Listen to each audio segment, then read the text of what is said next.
بالله من الشیطان الرجیم. بسم الله الرحمن الرحیم. در آیات قبلی الله متعال بیان کرد که شما مسلمان ها وقتی که مسلمان قرآنی هستین، مطابق قرآن عظیم الشان و احادیث رسول الله صلی الله علیه و سلم زندگی میکنین، ایمان به قرآن و سنت دارین، عقیدتان هم از قرآن و سنت میگیرین، به این حساب شما مسلمان ها این عقیده را پیدا کردین که اصحاب کهف جوانایی بودن که اونا اولیاء الله بودن، دوستای الله بودن، جوان بودن و به خاطر عقیده توحید مجبور شدن که به یکی از مغاره های کوه پناه ببرن و در اونجا تحت حفاظت الله قرار گرفتن. و حتی اولیاء الله چون بنده های الله هستند، به الله محتاج هستند و می احتیاجشان به الله سبب میشه که حتی در پهلو گشتاندن در خواب، ما شما دیدیم که اصحاب کهف وقتی که به خواب رفتن، الله متعال گفت به امر ما، به قدرت ما، و وقتی که در خواب ماندن 300 و چند سال که اونجا بودن، او هم به قدرت الله، و وقتی که دوباره بیدار شدن به قدرت الله. و حتی در جریان خواب به خاطر که پهلوهای از زنا آسیب نبینه و نقلبهم ذات الیمین و شمال، ای هم به قدرت الله متعال. پس این یک درس عقیده هست که اولیاء الله، دوستای الله، کسانی هستند که با وجود از این که مقام ولایت دارن، کرامت دارن، لکن بازم محتاج هستند به کمک و مساعدت الله. علم غیب نمیفهمن، خودشان محتاج هستند، کرامتشان به دست خودشان نیست، الله برشان کرامت میته و اینا در هر لحظه زندگی و حتی در کرامتهای خود به خالق متعال چی دارن؟ احتیاج دارن. بنابراین ایمان داشتن به اولیاء الله جز عقیده قرآنی هست، دوستی و محبت به اولیاء الله جز از عقیده قرآن است. اما دادن صفات الله به اولیاء الله که اینا میتونن شفا بدن، میتونن زندگی بدن، میتونن مرگ بدن، میتونن چی کنن؟ زندگی و مرگ، و میتونن حتی یک کس را اولاد بدن، و میتونن که مثلا برای کسی علم غیب داشته باشن، از غیب خبر باشن. اینی که باز افراط از در شأن اولیاء الله که مخالف قرآن و سنت است. حالا الله متعال بعد از اینکه در مورد اصحاب کهف گفت، عالمه در دو بنده دیگه خود، دو بنده هم یکی از بنده هایش موسی علیه السلام است و یکیش خضر علیه السلام است.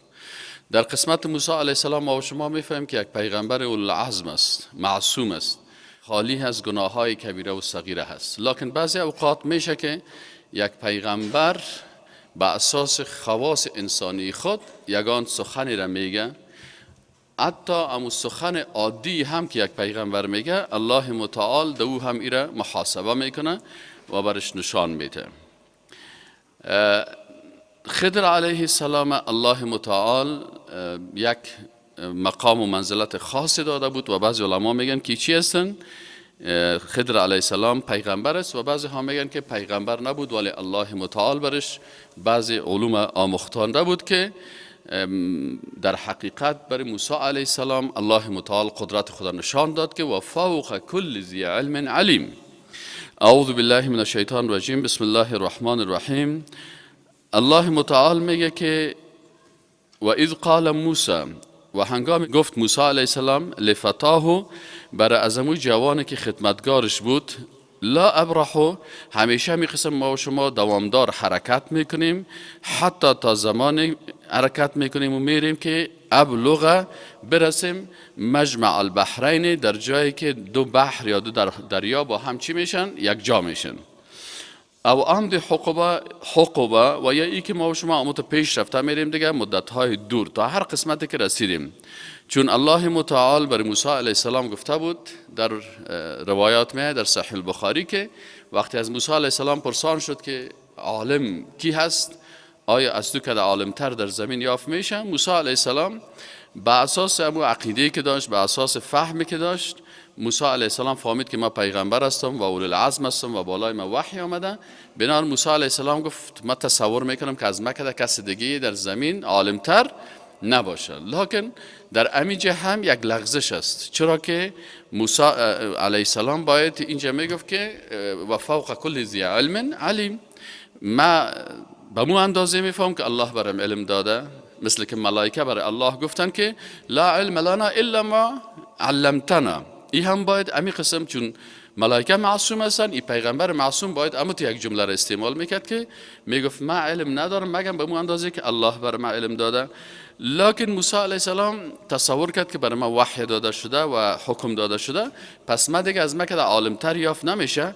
الله متعال برش امیر ثابت میکنه که نسبت به هر کسی عالمتر هست و علم الله متعال برای هر کس علم میته، برای هر پیغمبر معجزه میته، برای هر ولی کرامت میته، اما عالم الغیب و شهاده الله هست. از این خاطر همیشه انسان باید به عجز خود، به عدم علم خود در مقابل الله متعال با عاجزی خود اعتراف بکنه. و حتی در بین انسان ها هم بعضی کسا هست که فکر میکنه من بسیار عالم هستم، لکن وقتی انسان یک چیز را میخونه، درس تفسیر میته، میگه والا ماشاءالله چه خوب من اینه درس تفسیر دادم، اما یک مفسر دیگر که تفسیرش میبینی، یک عالم دیگر علمش میبینی، باز خودت میفهمی که از مکه ده خود این خود 100 چند 200 چند 1000 چند دیگه علما عالمتر هستن، فهمیده تر هستن. پس الله متعال بر موسی علیه السلام گفت که بعضی چیزایی رو تو نمیفهمی که او رو ما بر تو یاد ندادیم، به یک بنده دیگه خود یاد دادیم، تو برو پیش از او شاگردی بکن. با وجود اینکه پیغمبر هم هستی، پیغمبرها کلشان شاگرد ملائکه هستن، ولی در انسان ها بر موسی علیه السلام گفت که حتی برای دیگه انسان ها هم علم را من میتم که تو برو پیش از او شاگردی بکن. و این معجزه موسی علیه السلام هست که الله متعال برش اینه چی میکنه، نشان میده. اگرچه این به مقام و منزلت موسی علیه السلام هیچ کدام لطمه وارد نمیکنه و باید در این قسمت افراط و تفرید هم نشه که بعضی کسا افراط میکنن که این پیغمبر خضر ولی بود و پیغمبر موسی نبی بود و بعضی اوقات مقام ولی از نبی که بلندتر است. این اشتباه هست و این غلطی هست، بلکه بر از او شخصی که الله متعال عمیق علم داده بود که بر موسی علیه السلام ثابت بکنه که از موسی علیه السلام که هم کس دیگه که الله برش علم بده عالمتر پیدا میشه. اما موسی علیه السلام پیغمبر است، اولو العزم است و رتبهش از رتبه اولیا و حتی از بسیاری انبیا کده بلندتر است. چرا در بین پیغمبرها 5 پیغمبر است که اونا پیغمبر هم هستند و اولو العزم هم گفته شده. بنابراین موسی علیه السلام رتبهش بلند است. نباید انسان اینقدر افراد بکنه که مثلا یک شخصی را که یک 3-4 موضوع را الله بر از او علم و خبر داده بازور از یک پیغمبر اولو العزم کده برتر بدانیم. یعنی مسئله اعتقادی بسیار مهم است. الله متعال میگه فلما پس هنگامی که بلغ رسیدن موسی امرای جوانی که خدمتگارش بود، مجمع بینهما در بین امو جایی که دوتا چی می شدن؟ دریاها با هم یک جای می شدن. نسیا حوتهما، امو علامی که الله بر موسی علیه السلام وحی کرده بود که علامتش همی است که شما امرایتان ماهی میگیرین و از ماهی میخورین، همی غذایتان در هر جایی که گم شد بفهمین که امو شخص پیدا میشه. فاتخذ سبیله فی البحر، باز همین ماهی راه خود در چی گرفت؟ در بحر گرفت، سربا اما تو حرکت کردم. فلما سراب، خب ما و شما میفهمیم سراب همین روشنی که در آن میباشه، همین ماهی هم همین قسم گفت مثل سراب باره، اما تو در سر بحر اما تو حرکت کرد تو وست اما تو رفت و داخل بحر شد. لکن موسی علیه السلام و این جوانی که همراهش بود او را ندیدن. فلما جاوزا، پس وقتی که موسی علیه السلام و امی جوانی که همراهش بود از این منطقه تیر شدن، قال لفتاه، برای امی نوجوان گفت که آتنا غداءنا، بیارم غذایی که ما و شما آماده کردیم. اصلا غدا در زبان عربی نان چاشتا میگن. خب این وقت چاشت است، از پیش میگه که همون نان چاشتا بیار که بخوریم. لقد لقینا من سفرنا هذا نصبا، ما یعنی یافتیم، لقد لقینا یعنی روبرو شدیم، من سفرنا هذا، از این سفر ما، نصبا یعنی نصب اینجا به معنای گرسنگی و زحمت، یعنی خسته شدیم، خیبرم و غذای چاشت ما را که بخوریم.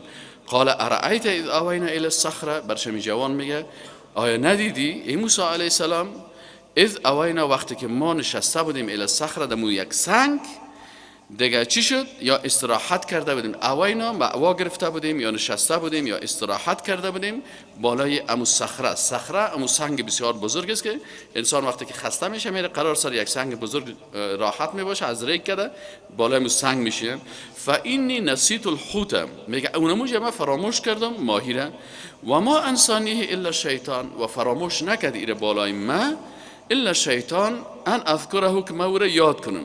اما ما دیدم که این ماهی پرید و رفت و ما فراموش کردم که بر شما بگویم که ماهی خود اون قسمت رفت دریا.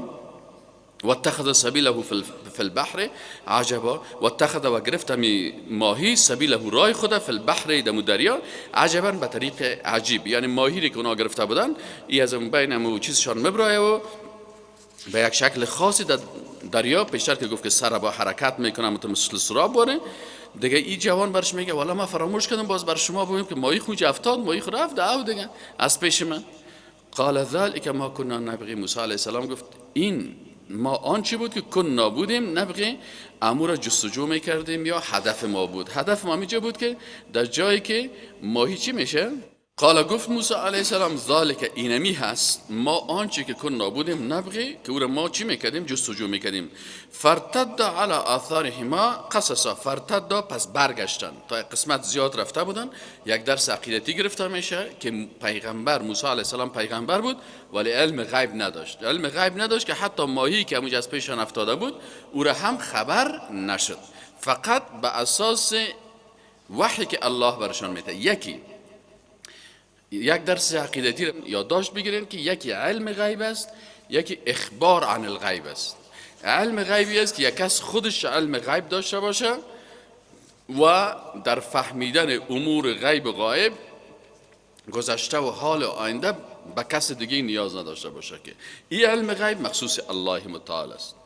یکی اخبار عن الغیب است که یک کسی، یک پیغمبری خبر از غیب میده به اساس وحی. بر پیغمبر توسط جبریل امین خبر میرسه که ای رسول الله صلی الله علیه و آله اینی علامت قیامت است، ای رسول الله صلی الله علیه و آله اینی گپ میشه، ای موسی علیه السلام فلان شخص در فلانی جا میره. اخبار عن الغیب میگن. پس پیغمبرا عالم الغیب نیستن، مخبر عن الغیب هستن. متوجه هستن؟ پیغمبرا علم غیب ندارن، لکن آنچه را که برشان وحی داده میشه از غیب او را بیان میکنن. پس موسی علیه السلام اینجا عالم الغیب نبود. اگر علم غیب می داشت میامد امی موضوع را بر از جوان میگفت که الا که ماهی رفت در فلانی منطقه هستیم، فلانی جای این شخص پیدا میکنیم. الله برش خبر داده بود که در جایی که ماهی شما گم شد اونمون منطقه هست که خضر علیه السلام شما پیدا میکنین. خضر علیه السلام وقتی که اینا رسیدند اونجا ماهی گم شد، موسی علیه السلام خبر نداشت. حالا میگه بیار غذای ما را، ماهی را بیار که بخوریم. میگه ماهی خو از امو ظرف ما پرید رفت. کجا پرید؟ گفت اون قسمتی که ما و شما سر از سنگ شیشته بودیم. موسی علیه السلام خو خچور والله میگه من فراموش کردم. همین گپ همینجا میگه که موسی علیه السلام علم غیب نداشت، بلکه همین چیزی که برش الله وحی میداد اما قدر میفهمید. خب قال ذلك ما كنا نبغي، موسی علیه السلام گفت اوه ما خمیر طلب میکردیم هر جایی که ماهی گم شوه. فرتد پس برگشتن علی آثارهما، که پس تا جایی که آمده بودن پس از اینجا رفتن قصصا اما تو تفحص کنان. پس با طرف همون سنگ که در اونجا واشیشته بودن و در منطقه که مجمع البحرین بود پس اونجا رفتن. فوجد عبد من عبادنا، وقتی که در اونجا رسیدن دیدن که یک شخص بنده ای از بنده های ما. الله متعال میگه این خضر علیه السلام بنده ما بود و به امر ما اونموجا منتظر از اینا استاده بود. آتیناه رحمه، الله میگه ما برش رحمت داده بودیم. پس خضر علیه السلام به رحمت ما نیاز بود. میگه ما برش یک رحمت داده بودیم. رحمت چی است؟ علم است. ما برش علم داده بودیم من عندنا، از جانب خود ما. الله متعال میگه امی قسم که برای موسی علیه السلام علم داده بودیم، مثل که به آدم علیه السلام علم داده بودیم، برای رسول الله صلی الله علیه و آله علم داده بودیم، ما دادیم. امی قسم برای زی خضر هم ما برش علم دادیم. علما میگن پس از عبادنا و آتیناه رحمت من عندنا. بعضی از علما از این دلیل میگیرن که خضر علیه السلام پیغمبر بود. ولی بعضی علمای دیگه میگن که نخیر، پیغمبر نبود، تنها الله متعال برش یک علم داده بود، مثل که برای لقمان علیه السلام حکمت داده بود. و الله متعال میگه که فوجد عبدا من عبادنا، یافتن یک بنده از بنده های ماست. وقتی که بنده شد، چی معنی بنده شد؟ که خودش در بند احکام الهی است، خودش بنده است، نه ای که خودش میتونه از دل خود هر کار بکنه. اللهم الا آنچه که الله برش علم میته. آتیناه رحمت من عندنا. باز الله متعال میگه که شما در قسمت ای اشخاص زیاد افراط نکنین که ای بسیار عالم است و ایره میفهمه و سرنوشت مرا میفهمه و سرنوشت تو را میفهمه. و بعضی کسا در قسمت خضر بسیار افراط میکنه، میگه عالم زنده هست. سند نیست در قرآن که او زنده باشه. بعضی کسا میگه او عالم زنده هست و او عالم علم داره. اگه کدام وقتی گیرش کنی، دستش بگیری، بر تو بسیار پیسدار میشی و مچم آینده تا خبر میده و مستقبل تا خبر میده. کجا میده؟ میگه یک وقت شیخ حسن جان هم در کدام مصر رفته بود، یک نفر که دیده بود خونجا مردم کلا ریش کل میکنه، این ریش کلان داشت و لنگی کلان داشت. میگه یک نفر آمد دست من محکم گرفت، کل که من میپاله. میگه تو چرا میکنی؟ میگه بر ما گفتن که اگه کلککش استخوان نداشت این خضر است. باز میگه کل که من رسم، من برش گفتم ز مولا حسن جانیم پاکستان راغلایم چیشه خدریم چه به عقلی که فهمیدین. اینا بعضی مردم ها که هستن در قسمت این شخص که خضر علیه السلام است سرازی بسیار افراط میکنن. و عالم خضر زنده نیست. چرا زندگیش ثابت نیست؟ اگر زنده می بود، بغیر از پیغمبر، یک پیغمبر زنده هست که او عیسی علیه السلام است و الله متعال او را اونجا برده و در قرآن ثابت است که در قیامت، در قرآن و سنت ثابت است که باز نزدیک قیامت می و صلیب مشکرانه این هست. اما از خضر علیه السلام ثابت نیست. این وقتی که از خضر علیه السلام ثابت نیست، اگر کسی این میگه که زنده هست، این تهمت سر غیب میکنه و سر خود خضر علیه السلام هم تهمت میکنه. چرا در قرآن میگه که وقتی که اگر هر پیغمبری اگر میامدام، خود عیسی علیه السلام هم که در آخر زمان بیه با قرآن سنت که بالای رسول الله صلی الله علیه و آله نازل شده به این حکم میکنه. چون کتاب خودش چیست؟ کتابی که بالای این نازل شده بود این منسوخ شده است. پس عیسی علیه السلام هم به رسول الله صلی الله علیه و آله ایمان می‌داشته باشه و عیسی علیه السلام هم. اینا اگر خضر زنده باشه، رسول الله صلی الله علیه و آله گفت که هر کسی که باشه، یهودی باشه یا نصرانی باشه یا هر کسی باشه که قبلا باشه، ما که آمدیم ایمان نبیاره، این کافر میشه. آل خضر علیه السلام پیش پیغمبر هم چرا نامد؟ اگه زنده می بود چرا نامد پیش پیغمبر هم کلمه شهادت نخواند؟ چرا نامد پیش پیغمبر هم در صف جهاد کرد جهاد نکرد؟ چرا در پالیش استاد نشد؟ متوجه هستین؟ این کلش ثابت میکنه که کسایی که میگه که خضر علیه السلام زنده هست، سر خضر هم تهمت میکنن، سر وحی هم تهمت میکنن، سر الله هم تهمت میکنن.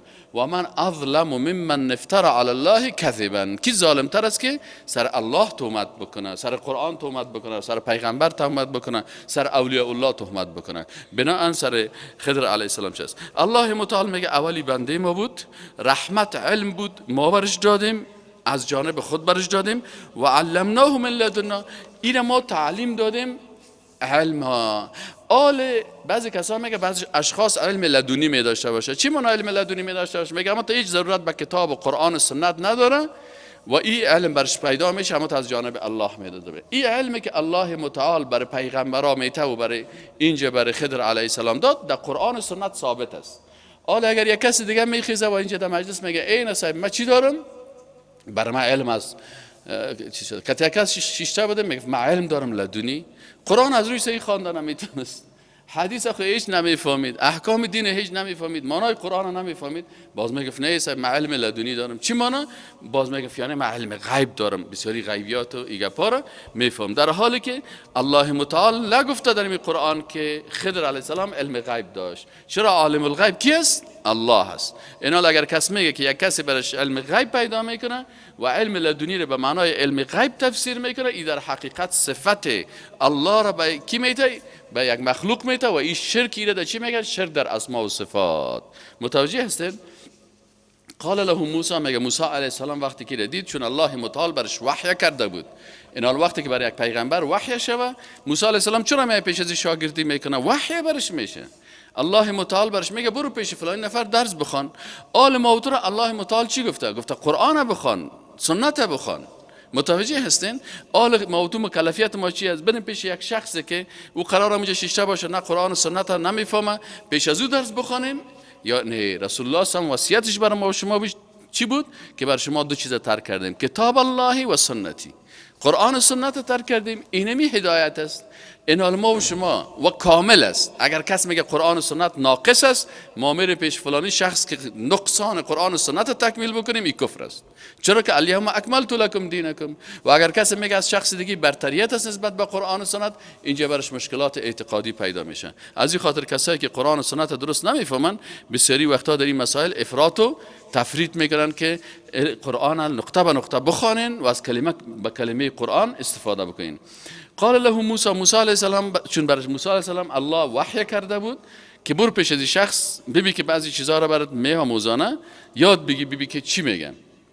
موسی علیه السلام با وجود که پیغمبر است، اول العزم است، پیغمبر اول العزم هم تسلیم امر الله است. و در مقابل یک شخص دیگه میشینه و برش میگه میشه که از تو پیروی بکنم، شکستگی رو نشان میده. بعضی کساست که کمک یک 4 صفحه درس یاد گرفت، باز میگه اوه من سر از استاد و سر از فلانی و یک نظر در نظرم نمیاد، پیش از این چطور برم درس بخونم. موسی علیه السلام که یک پیغمبر اول العزم است، میره پیش یک کس دیگه که میفهمه که الله برش گفته که عالم است، برو پیش از او بشی و درس بخوان. موسی علیه السلام میاد پیش از این برش میگه هل اتبعک، با بسیار عاجزی برش میگه که آیا میشه از شما من متابعت بکنم، علی ان تعلمنی، به ای که شما مرا تعلیم بتین، مما علمت، از آنچه که شما آموختین رشد را، از راه درست و راه مستقیم. قال ای شخص برش میگه، خضر علیه السلام برش میگه انک لن تستطیع معی صبرا، شما امرای ما صبر کرده نمیتونین. چرا؟ در این زمان که از حکم الله یک حکم است، لکن بعضی اوقات است که در ظاهر انسان بعضی چیزها را نمیفهمه. وقتی که نفهمید بی صبر میشه. بعضی چیزا شما حکمتش نمیفهمین، بی صبر میشین. مثلا وقتی که رسول الله صلی الله علیه و آله امرای کفار قریش معاهده را بسته میکرد، مشرکین نه، حدیبیه، ظاهر از این متن که بود، چون رسول الله صلی الله علیه و آله وحی است بالایش، ظاهرش رسول الله صلی الله علیه و آله این حکمت میفهمید، اما صحابه نمیفهمیدن، علم غیب نداشتن. بعضی از صحابه خیسن اعتراض کردن که یا رسول الله صلی الله علیه و آله، ما آمدیم این میجه برای شهادت، ما آمدیم که میجه کشته شویم، متوجه هستین؟ پس چطور شما تو یک بندی را نوشته میکنین که اگر از شما کسی آمد پیش ما رو پس بر شما نمیتیم، اگر از ما پیش شما آمد باز چی میکنیم؟ از ما را باز میتین. یعنی تو معاهده یکیشی بود که اگر قریش امسال شما حج کردن نمیتونین، برین با سال آینده بیاین، و اگر دمی جریان که 10 سال که ما شما، چند سال که ما شما صلح داریم، اگر از شما پیش ما کسی ما آمد باز ما پس نمیتیم. یعنی اگر مسلمان کافر شد او ما پیش خود نگاه میکنیم، اگر از ما کسی مسلمان شد پیش شما آمد، شما باز مجبور هستین که چی کنین؟ پس تسلیم بکنین. مثل که رسول الله صلی الله علیه و ابو جندل وقتی که آمد، اوه نفر گفت صلح نوشته کرده بود که بتی، پس بیچاره را در دستش تسلیمش کرد. نه اینال اینجا صحابه حکمت نمیفهمیدن. ما و شما چی میکنیم؟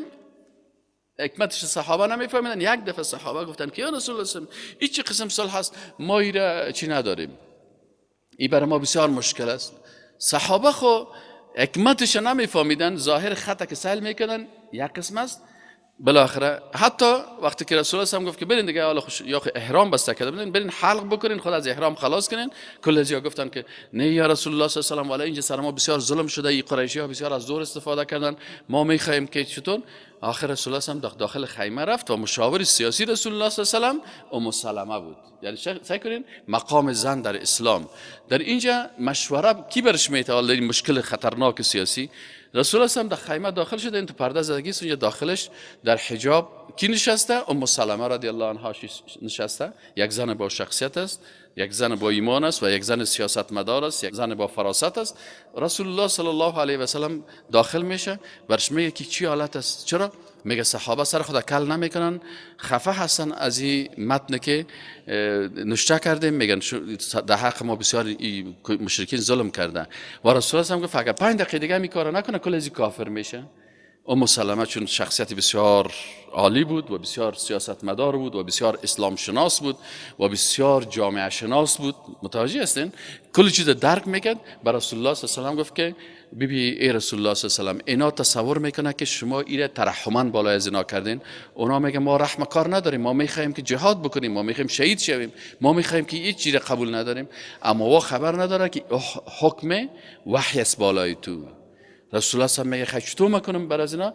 میگه که بخیز برو سلمان بخوای که سرت را چی کنه، کم کنه محیط یا کل بکنه. وقتی که خودت از احرام برآمدی با صحابه میفهمه که امر چی است، قاطع است دیگه، اینجا اجتهاد نیست، سوال موال نیست، باید عاجل. و رسول الله صلی به اساس مشوره ام سلمه رضی الله عنها میبره و سر خود چی میکنه، تراش میکنه. وقتی که سرش کل میکنه یا تراش میکنه، کل صحابه دویده حرکت میکنن و میاین و چی میشن؟ چی معنا میتونه؟ گپ سر است که بعضی اوقات بعضی چیزا هست که وقتی که از طریق وحی بیان میشه ما و شما حکمتش نمیفهمیم.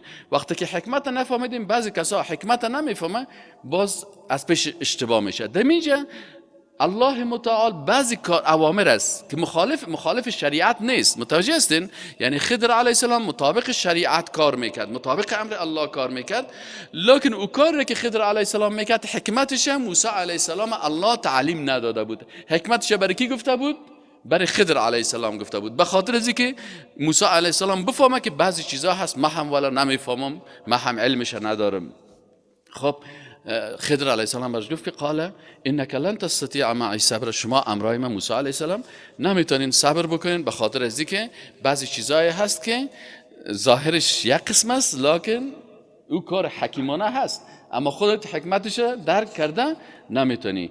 و کیف تصبر علی ما لم تحط به خبره، و برش میگه و کیف تصبر ای موسی علیه السلام، چطور شما میتونین صبر بکنین علی ما لم تحط به خبره، با آن چیزی که برای شما خبر داده نشده یا اخبار غیب بر شما نشده. یعنی برای من از غیب وحی شده، خبر داده شده است و بر خودت همین موضوع خبر داده نشده. بناهن ظاهرش یک قسم است و باطنش موافق شریعت است، خود ظاهرش شکل است که خودت حکمتش در کرده نمیتونی. قال موسی علیه السلام برش گفت که ستجدون ان شاء الله صابرا، برش گفت که دو ادب است که شاگردا همیشه داشته باشن. یک ادبی که موسی علیه السلام برای گفت ان شاء الله من صبر میکنم، صابر میباشم. از این خاطر می شاگردایی که صبر نمی داشته باشن زیاد فاجعه میکشن، باز استاد بسیار خسته میسازن. همین یک چیزی که بر استاد بسیار بدش میایه، همین دان شاگردش که هم تو واز بانسونش، این طرف هم سعی کنی یک نفر دانکش واز میشه، اون طرف هم سعی کنی همین کل مغز آدم هم تو گد ود میشه، مثل همین فاجعه مثل ویروس وارس، نه هم تو ویروس باد میکنه، هم تو لایزر همین دمی قلب مغز آدم خراب میکنه. یک دفعه می وردار درسن موسی علیه السلام گفت که اول ما صبر می داشته باشم، یعنی بسیار فاجعه نمیکشم، با ادب در درس میشینم و گپایت کلش گوش میگیرم و خوب دقیق می باشم، اول این کارو میکنم. ولا اعصی لک امر، دوم ادب با امر استاد چی است که من امر تو را هیچ وقت مخالفت نمیکنم. اگر گفتی بیشی میشینم، اگر گفتی استاد باش استاد باش، اگر گفتی درس شروع میکنیم، اگر گفت ختم. شاگردایی که بی ادب هستن همین دو کارا ندارن، اول صبر نمی داشته باشن در مقابل درس، در نیم درس میبراین، در نیم درس مثلا موبایلک خودم میگیره، در نیم درس خسته میشه بیرون زیاد میره، در نیم درس فاجعه میکشه، در نیم درس چشمای خدا پت میگیره. اینی بی صبری است. صبر در اطاعت میگن، باید در اطاعت انسان بسیار صبر داشته باشه. دومی است که چی است؟ امر استاد خدا بسیار گفت شما استاد ما هستین، من امر شما را بخی 100% تطبیق میکنم. قال پس آل استاد برش امو شرط تدریس خودم میگه، هر جای یک استاد شرط چی داره؟ شرط تدریس داره. صحیح نه؟ من همیشه در صنفا که میرم با یک شرط شما رو درس میدم که کس برای من فاجعه نکشه.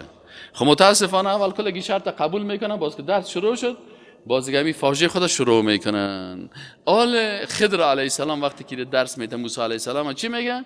برش میگه که خب میگه فإن اتبعتنی، اگر تو از من متابعت میکنی، فلا تسألنی عن شیء، از هیچ چیز سوال نمیکنی، حتی احدث لك منه ذکرا، تا که باز من در ختم عمل خود باز بر تو خبر بدم که چی گپ است.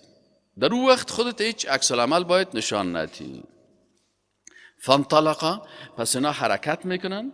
حتی اذا رکب فی السفینه، اردوشان سوار میشن در یک کشتی. وقتی که در کشتی سوار میشن، خضر علیه السلام میخیزه کشتی را، خرقها، یک قسمت کشتی را مثل که دروازه است، اینا مثلا ما بگیم این دروازه را شق بکنن، بشکنن. اردوشان حرکت کردن، کشتی آمد پیششون. مردمی که در کشتی سوار بودن بسیار به موسی علیه السلام احترام میکنه، برای خضر علیه السلام هم احترام میکنه و اردوشان در کشتی بالا میکنه. خب اردوشان شیشتن، موسی علیه السلام میگه خب این شخصی است که استاد ما هست و همیشه تقاضا داره که از استادش باید کارهای چی بکنه، بسیار لوکس بکنه، هیچ دیگه استادش باید هیچ اشتباهی نداشته باشه. خب ولو که اگر استاد یک اشتباه کوچک هم میکنه، فورا شاگرد میگه سگی استاد دو کارا میکنه. فانطلقا، پس هر دویشان موسی علیه السلام و خضر علیه السلام حرکت کردن.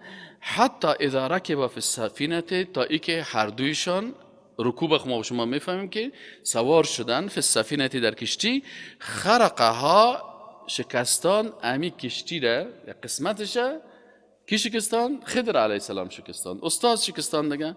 قال، گفت موسی علیه السلام اخرقتها، آیا شکستان یا پاره کردی امی کشتی را؟ ای موسی علیه السلام گفت ای خضر علیه السلام اخرقتها، آیا پاره کردی ای استاد من؟ لتغرق اهلها، تا که غرق کنی اهل زیرا. لقد جئت شیئا امرا، یقینا تو انجام دادی یک کار ناشایسته یا عجیب و غریب یا زشت. قال، گفت خضر علیه السلام الم اقل، آیا نگفتم انک، یقینا که تو ای موسی علیه السلام لن تستطیع معی صبر، امرای ما صبر کرده نمیتونی. قال، گفت موسی علیه السلام لا تؤاخذنی بما نسیتو، حالا معذرت میخوایم، میگه مرا مؤاخذه نکن، مرا ملامت نکن، بما نسیتو، به آنچه که من فراموش کردم، ولا ترحقنی، و مرا مکلف مساز، من امری عسرا، در کار من به دشواری، یعنی مرا به اوت چیزی که سخت باشه به او مرا وادار نساز. فانطلقا، باز اردو موسی علیه السلام و خضر علیه السلام حرکت میکنن میرن. حتی اذا لقی غلاما، تا ای که اینا چی میشن؟ روبرو میشن با کی ملاقات میکنن؟ غلاما، با یک نوجوان یا جوانی که هنوز بالغ نیست. غلام جوان، طفل نابالغ، مثلا سنای 7 ساله 8 ساله، اینیا که بالغ نیست هنوز. فقتله، پس خضر علیه السلام امی طفلک میگیره و قتل میکنه. قال موسی علیه السلام، باز اعصابش خراب میشه. این استاد بزرگوار با این شخصیت این کار میکنه. اقتلت، برش میگه آیا تو قتل کردی نفسا زکیتا، یک شخص، یک طفل، یک نفس زکی پاک، یعنی یک طفل معصومی را که بغیر نفس، در حالی که او در کدام قصاص هم نیست در مقابل نفس دیگه. لقد جئت، یقینا که تو انجام دادی، شیئا نکرا، یعنی یک کار بسیار منکری را انجام دادی. سپاره 16 شروع میشه. قال، میگه خضر علیه السلام گفت الم اقل لك، آیا ما برای تو نگفته بودم ای موسی علیه السلام انک لن تستطیع معی صبر، که شما امرای ما صبر کرده نمیتونین. قال، موسی علیه السلام گفت که ان سألتک عن شیء بعدها، اگر من سوال کردم از تو بعد از همین قسم یک سوالی را، فلا تصاحبنی، پس امرای ما هم صحبت نباش، یا مرا مثلا صحبت مرا یا همراهی مرا ترک بکن. قد بلغت من لدنی عذرا، یعنی تو رسیدی از طرف من، یعنی باز او وقت بلغت من لدنی عذرا، یعنی که تو دیگه باز او وقت معذور می باشی. یعنی اگر باز من سوال کردم دیگه، باز تو استاد دیگه باز عذرت داری، میتونی که به عذرت رسیدی، به عذرت باز میتونی که مرا چی کنی؟ از شاگردیت بکشی. موسی علیه السلام برش میگه قد بلغت، رسیدی من لدنی، از جهت من، عذران، به عذر که استاد حق داره که شاگرد خدا بگه دیگه که تو کمرای من شاگرد. فانطلقا، باز میگه که اردوشان چی کردن؟ حرکت کردن، روان شدن. حتی اذا اتیا اهل قریه، آمدن به یک قریه. استطعما اهلها، یا وقتی که در قریه رسیدن بسیار گشنه بودن از مردم قریه خواستن، گفتن ما مسافر هستیم و از این قریه تیر میشیم، یک غذای چیزی بر ما آماده کنین، میمانتان هستیم. فابوی مردم گفت ما میمان کار نداریم. ابا ورزیدن، گفتن ما بر کس نان چیز داده نمیتونیم. فابو ان یضیفوهما، پس اینا ابا ورزیدن که اینا را مهمان بکنن. ضیف میمانه میگن، یضیفوهما که این دو نفر چی بکنن؟ مهمان بکنن.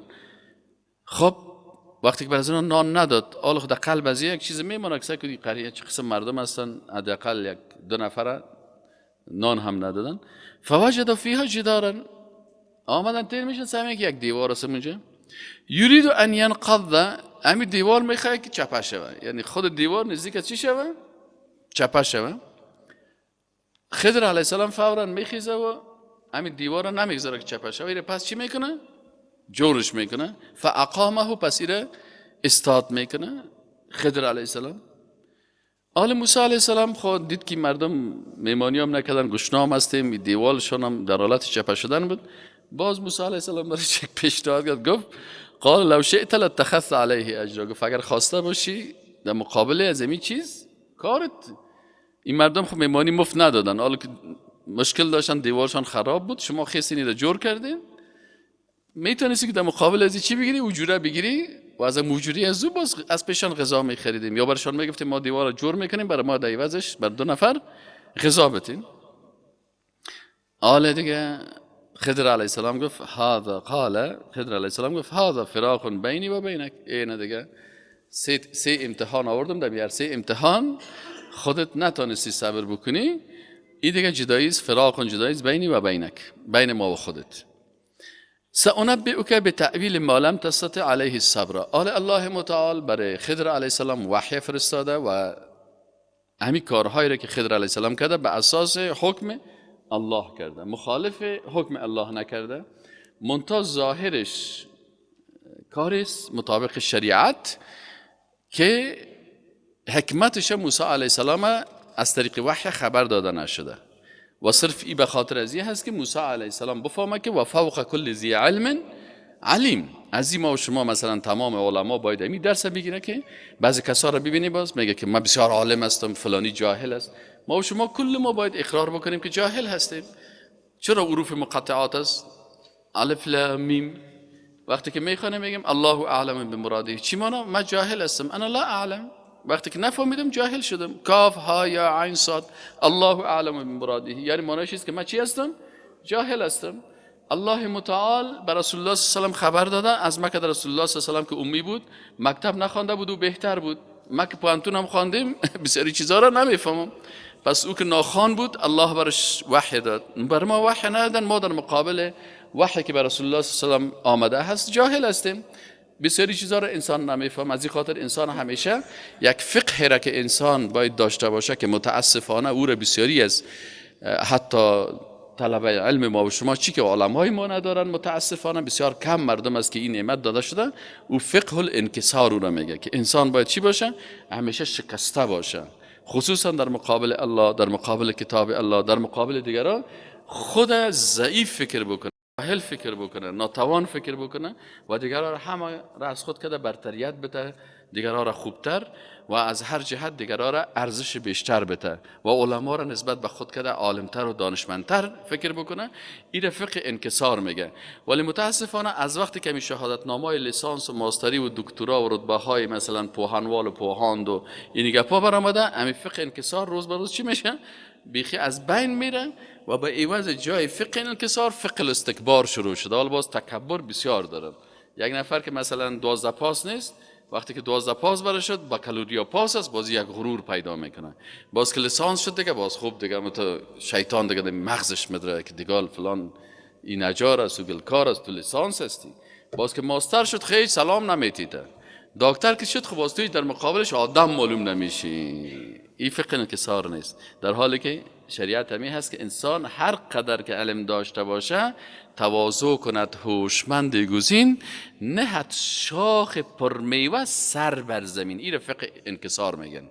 شکست در مقابل الله، تواضع در مقابل الله و تواضع در مقابل خلق الله. تواضع کند هوشمند گزین، نهد شاخ پر میوه، یعنی شاخی که او خودش میوه داره، علمیت داره، ماستر است، دکتر است، بوهانوال است، بوهاند است.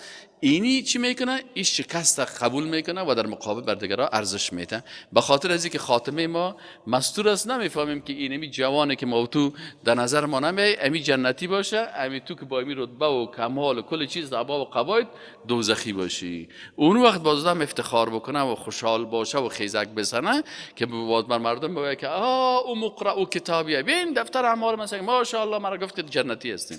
هر وقت شهادتنامه جنتی گرفتن در روز آخرت گرفتی، وقت باز حق داری که چی کنی؟ خیزک بزنی و افتخار بکنی. اما حالی که است هیچ کسی نمیتونه با یک مزدیگرا کده برتر هست. متوجه هستین؟ این فقه انکسار میگه که هر انسان دانشمند واقعی باید چی کند؟ نهد شاخ پر میوه. وقتی که میوه علم در وجود تو زیاد شد، او وقت باید مثل درختای پر میوه وارد سرت به زمین بانی. همین درختایی که خوب میوه دارن شاخشون کدام طرف است؟ پایین آمده. او درختی که به میوه هست اما تو شاخش است. این حالا هر کس دیدی که این در روانشناسی اسلامی ما میخوانیم، در سایکولوژی، علم سایکولوژی قرآنی یا روانشناسی اسلامی همی است که هر وقت انسان را دیدی که خیز میزنه و بالا خیزک میزنه، بفهم که چی هست؟ این عالم نیستی، جاهل است، علمش بر منفعتش تمام نشده. رسول الله صلی الله علیه و آله دعا میکرد، میگه اللهم انی اعوذ بک من الشیطان الرجیم، الهی من به تو پناه میبرم از شر شیطان رجیم. همین قسم که از شر شیطان رجیم پناه میبرد از آتش دوزخ. اللهم انی اعوذ بک من عذاب القبر و عذاب النار. در پالوی از یک چیز خطرناک دیگه هم رسول الله صلی الله علیه و آله پناه برده که متاسفانه مردم متوجه از این نیست. میگه اللهم انی اعوذ بک من علم لا ینفع، یا الله من به تو پناه میبرم از علمی که منفعت نداره، که شهادت نامه من تو کد باشه و دیوالا از تحسین نامه و تزکیه و فلانی و دیپلمی پا پر باشه، ولی لا ینفع، بر من هیچ منفعت نکردن، مرا مغرور ساختن، مرا متکبر ساختن. این فقه انکسار میگن. در سایکولوژی اسلامی، در روانشناسی قرآنی امی گپ میزنه که از کثرت خامی است که در جوش و خروش است، چون پخته شد و قابل دم گشت خموش است. اگر کسی را میبینی که بسیار خیزک میزنه و جستک میزنه و موبایل دستش است و کلانکاری میکنه و اندامهای خود بر مردم نشان میده و لباس عجیب غریب میپوشه، این چی است؟ میفهمین که خام است، شخصیت زی هنوز تکمیل نشده. اگر با شخصیتش چون پخته شد و قابل دم گشت خموش است. همین درس قرآن عظیم شان بر ما میده که الله متعال بر پیغمبری که بر از او گپ زد و کلم الله موسی تکلیما، الله متعال مستقیما که موسی علیه السلام گپ میزنه و موسی علیه السلام برش کتاب تورات میده و موسی علیه السلام پیغمبر اولوالعزم میسازه.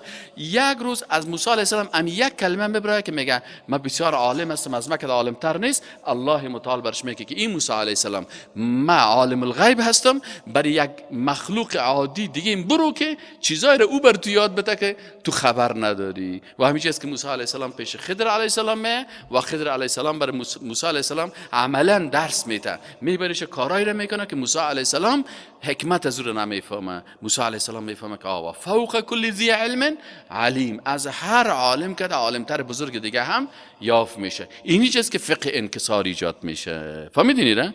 انکسار رو میفهمید چی مانا؟ انکسار از کثرت شکستن. وقتی که پیاله در زمین بزنی میگه کسرت کوبه، یعنی شکستاندم. انکسره به سین، انکسار، فقه الانکسار یعنی فقه شکست، که انسان همیشه باید منکسر باشه، خط منکسر باشه. خط منکسر چرا میگن؟ شکسته است، خودت مستقیم بالا نمیگیره، نهد شاخ پر میوه سر بر زمین. اینجاست. آل خضر علیه السلام برای موسی علیه السلام بیان میکنه و برش میگه قال، گفت خضر علیه السلام هذا فراق بینی و بینک، اینی وقت جدایی هست. فراق یعنی جدایی هست بینی و بینک، بین ما و خودت. سأنبئک بتأویل ما لم تستطع علیه الصبر. آل خضر علیه السلام برای موسی علیه السلام میگه سأنبئک، نبأ در زبان عربی خبر میگه، من براتون خبر میتم. سأنبئک ای سأخبرک، سأطلعک، من شما را خبر میتم، اطلاع میتم. بتأویل ما لم تستطع علیه الصبر، تأویل آنچه را که متوجه هستین لم تستطع علیه صبر، که شما سر از او صبر کرده نتانستین. یعنی حکمتش ما براتون چی میکنم؟ آل بیان میکنم.